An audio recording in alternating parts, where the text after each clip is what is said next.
Hello and welcome to another edition of Workforce Watercooler. Joining me today is Brian. John is traveling. He has gone to a conference, or is that right? He's doing it, yeah. He's doing a presentation.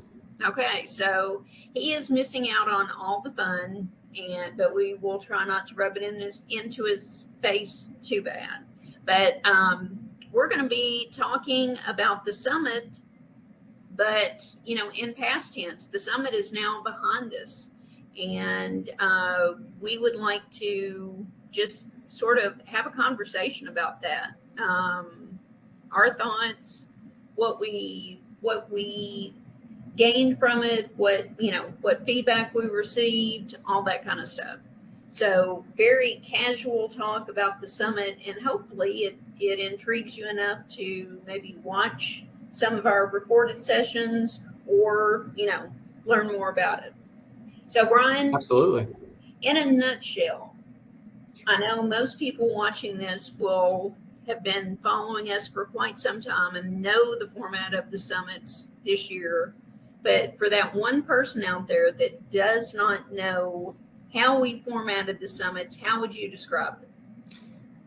I would say it was 20 hours of discussions with stakeholders, over 200 people engaged, resulting in 4 subtopics that we had about how we can influence workforce participation, and a lot of collaboration to get to the point to present local information. So we weren't trying to kind of read a report out of USA Today about how to magically transform our workforce. We wanted this to be organic and come from the ground up in our backyards, and I think we were successful with that. We still would have liked to have seen, obviously more people, but we had to control the crowd size, and the venues themselves made it for a more intimate conversation, a longer form.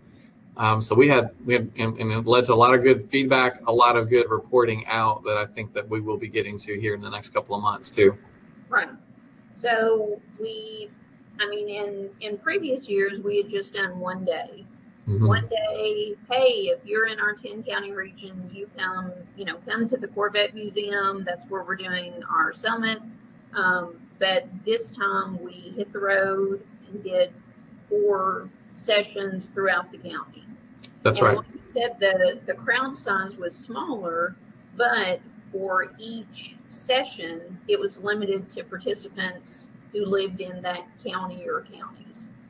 Yeah, we had really good feedback about that model and how to do it. We, I know we wish we could take credit and say that was the plan all along, but we were kind of going, like a lot of places, how have we traditionally done it, and can we just get back to that, and that'll make us feel good that we got back all in a big room together. But then we realized it's not going to be possible. The Delta, variant cases were on the surge as we were planning all of this. And, the other thing, and we brought attention to it at the summits, was the workforce issue remains, even with the additional federal government programs and support having ended. We still, there was news that broke the week that we were having these summits about Kentucky's poor workforce participation and the amount of people that were quitting the workforce. So we still very much have a crisis on our hands to try to tackle. And like I said, I think this getting to the summit, there was a lot of work for that, but it kind of feels like the midpoint. We collected feedback, we got people to get together in a room and think about this, but now it's going to be reporting out what all of that feedback was, and then trying to help make sure that some of that can get implemented for companies, for resource providers, everybody that's got a stake in this game. Right. And that may be one thing that that could be potentially confusing to people. Oh, the summit, hey, this is where you give us all these great ideas and we go and we'll see you next year. We try to at least give some suggestions, some solutions for, problems or parts of problems, but we really tried to take advantage of the opportunity of having people in a room together that normally wouldn't be. So we had employers, we had influencers, community leaders, we had service providers, and that's a pretty unique mix of people. And they were specific to that county location, county or surrounding counties. So, I mean, really, it's like you said, we gave here's some initial things you can do, but we really wanted to take advantage of having the opportunity for that group to give us even more feedback and, are we on the right track kinds of stuff. Because I think during these events, I was writing down ideas the whole time of, here are possible, things we might be able to do. Right. Yeah, I think, it was pretty introspective. I mean, we all had to kind of take a fresh temperature of how we think that we are supported and what gives us morale in the workplace, what makes a company attractive, and, some of those things that we would say are more cultural, company culture. It's not as easy as a gimmick to get more people to come to your, job fairs or to, be interested in your company positions or job ads. I mean, we thought of all kinds of different things, and we attacked that from a lot of different angles. But I was using the analogy by the end of the week about how those of us in workforce, sound like Jerry Maguire from the movie Jerry Maguire at different points. We've got government programs and nonprofit entities that have rules and restrictions, and we sound like him saying, "Who's coming with me?" Even if it's the minority, we don't have a lot of people. Here's how we're doing it. We're launching this no matter what. And I think companies to some extent have done a lot of that. Like, we're going to do this. We're going to put it out there. Who's coming with us? We have some of us that try to meet with employers and ask them, how help me help you, just tell me what you need. And we have HR that might be sounding like they're trying to keep it together and say, I'm not going to do what everybody thinks I'm going to do, and flip out. So we have that quote. And we think at the end of the day that the job seekers are sitting there saying, show me the money. And so, we sound like Jerry Maguire at different points, but it's a lot more complicated than that. And there's a lot of legit barriers out there for our job seekers. So, we can talk about a company needs to do this or an employer needs to do that, but how do they get the word out? How do they reach their intended audience? And so we had a lot of discussion about, word of mouth and storytelling and having your employees tell those stories and incentivizing them to do that. But I think there needs to be a little bit more of a taste of that when somebody reads a job description or sees a job post, that they feel invited into that company and not just like a robotic bullet point list of all the things that they're going to have to do and not be that don't sound interesting. So we do have ideas about how we can do future convenings to employers, because we did have pretty low relative to the amount of employers that could have participation, but it was a 4-hour commitment we were asking people to make. Some could only come for an hour or two, and some didn't come at all. A lot didn't come at all, but some hung with us, and they were really great participants. And so employers missed out if they couldn't be there or watch it streaming, but we hope to package this in a more condensed format for a report out to engage many more employers here in the coming months. Right. And we've already been talking about, we can do things specific for employers. This was sort of helping us gather information for these different audiences. We can, we could go directly to an employer and present to them. Here's what we found. Here's how you can, retain more workers. Because really that's part of the big problem. Yeah. It's much easier to retain an employee than go out and get new ones. And employers are saying, hey, my now hiring sign is not working. My sign-on bonus is not working. And that goes back to, for a while, people thought once the additional $300 UI benefit is cut off, then everyone will rush to return back to the workforce. Yeah. And that's not happened. And I think we can all agree too, it came up a little bit too. I mean, we've never been influenced by shame.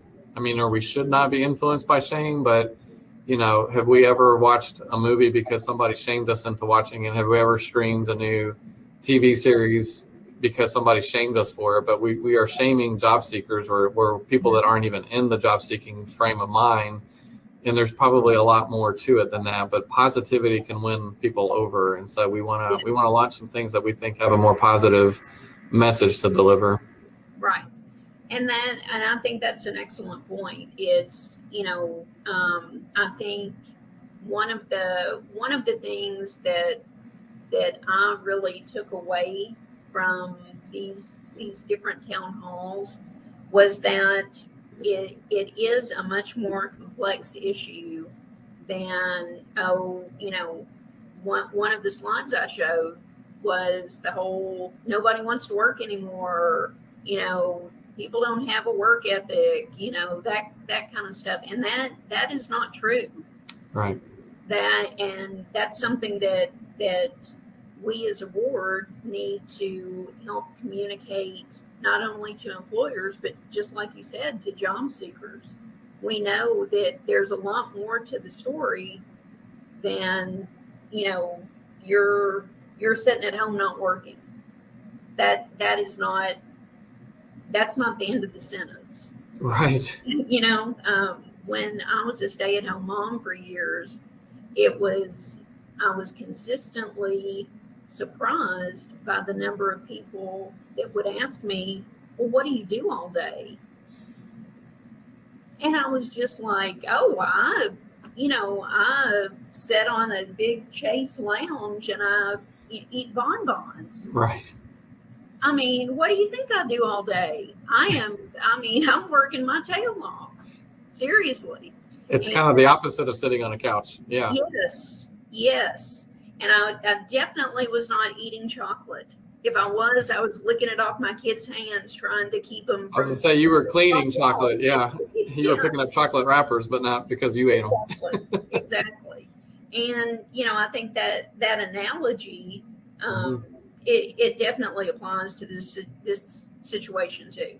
So what were some of your top takeaways? And you may have covered them. I don't know. I don't want to put you on the spot. Well, I mean, I think, just the sense that was in each room was people needed to get together and talk about this, and the networking and finding out about resources. It was great. I mean, that we had built in a lot of networking time, and we got a lot of good feedback from our attendees about that.